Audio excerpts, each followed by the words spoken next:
Porsche is an elite car maker that has been accredited to the limelight of luxury, performance, and innovation for many years. However, the latest events indicate that the market may be ready for a change in the perception of Porsche. Today, we're going to reveal the dark truth about Porsche, which will crash the market. But before that, make sure to subscribe to the channel and hit the bell icon so that you guys won't miss out on any of our latest updates. Without further ado, let's get started. As we said, Porsche is a luxury automobile manufacturing company in Germany that deals with high-end sports cars, SUVs, and sedans. For many people, this brand is associated with concepts of luxury and perfect engineering. Legendary cars like the 911, Cayman, and Macan prove how serious Porsche is in terms of innovation, performance, and design. Porsche faces different problems, such as global supply chain disruption and an uncertain economy, but the company remains one of the prominent players in the luxury car market. But what do you think are the reasons behind these market fluctuations? Does the COVID pandemic have any role in this? Well, let's have a deeper look. Let's start with the pre-pandemic condition. Porsche was on the right trajectory before the COVID-19 outbreak. The company recorded high growth rates and revenue. The year ended in December of 2019 and the company supplied more than 288,000 vehicles, which was a record year for the company.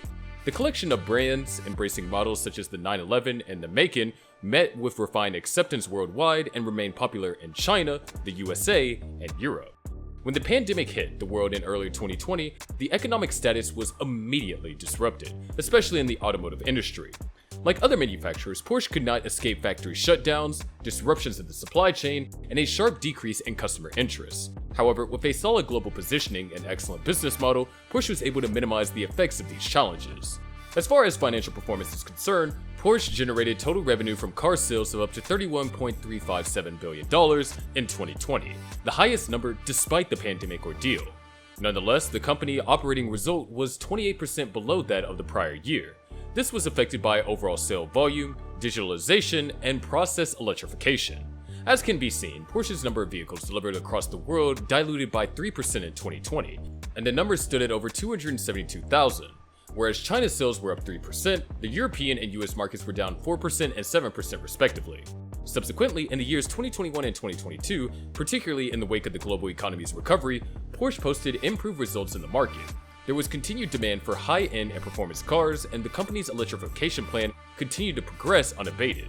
As of December of 2021, Porsche continued to expand in terms of sales and revenues due to famous models such as the Taycan and the revised Panamera. The outbreaks of COVID-19 at the start of 2020 destabilized the world economy on an unprecedented scale.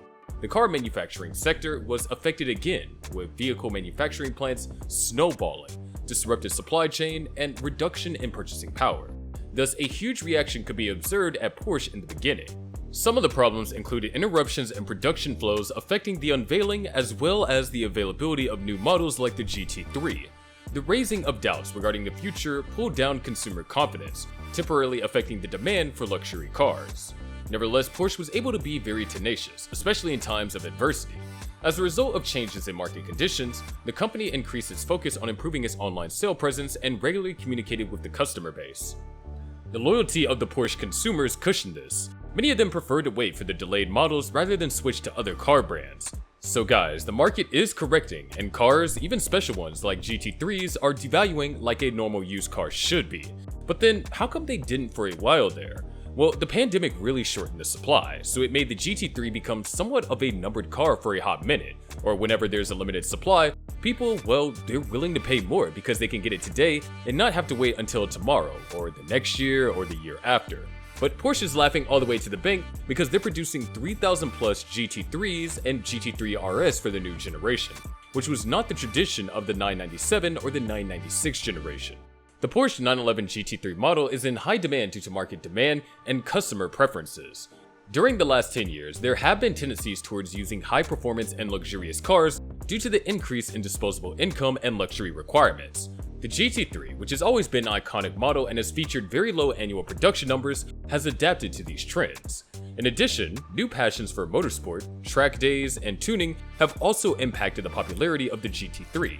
Still, not only does the road mode attract a greater number of buyers, but the car's performance on the racetrack is equally enticing. This explains why Porsche's role in racing competitions and its approach towards the application of motorsport blessed technology in its production models have helped strengthen the GT3 brand's image of a hardcore sports vehicle. Market requirements of Porsche 911 GT3 through 2024.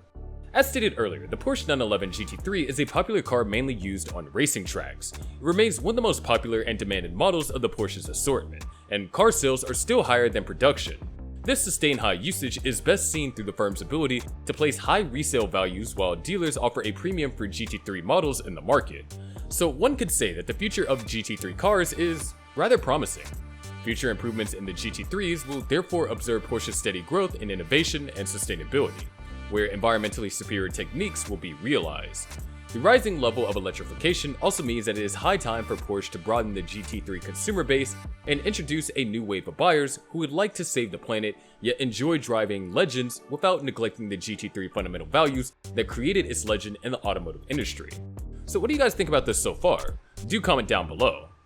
In the next few years, Porsche will have a significant demand for different aspects of its operations because of its strategic positioning of new innovative models, electrification, and the company's devotion to performance and luxury. As the automotive industry feels the winds of change towards the electric living spoons, Porsche is poised to steer automobility in this direction while keeping the Porsche culture alive.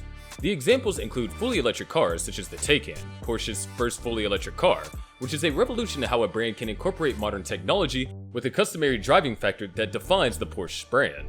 They expect this success to continue as they integrate more EVs into their portfolio, including electrifying legends like the Macan and the 718 by 2025. Porsche's heritage ICE models like the 911 are also in demand, although not as majorly as the electric models, and are mostly appreciated by drivers excited by the traditional experience the Porsche cars can provide. The continuing launch of new models and variants, as well as improvements in hybridization, is expected to continue demand for ICE automobiles despite a transition to all-electrics by Porsche. Porsche's past hybrids include the Panamera and the Cayenne, both of which already attracted attention for their ability to blend efficiency with sporty performance as more customers demand cars that are both green and fun to drive. Considering the aspect of technology, this firm is among the earliest automobile producers to ensure that their cars come with digital and even self-driving capabilities. Furthermore, parts and materials containing software for the ADAS technology and also connected car services can enhance the driving experience, especially for the tech-savvy clients through cloud solutions as part of incorporating products.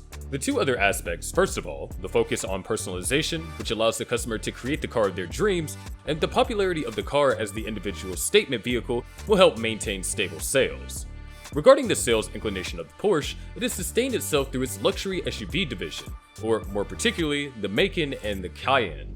These models are as follows, save that they are more diverse and encompass a range of models that can maintain the performance gene that is synonymous with Porsche, but also have the utility and versatility that is desirable for today's consumers.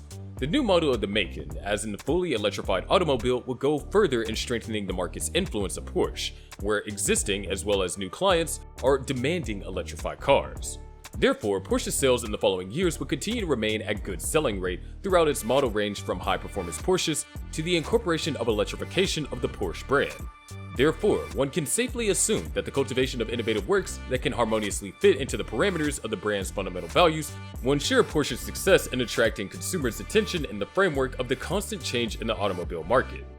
But that's it, guys. Hope you all enjoyed the video. Share your love in the form of likes and subscriptions, and we'll catch you in the next one. Till then, this is goodbye. But before you go, are you curious to know about the affordable luxury cars that you can get under $25K? Check out this video to find out.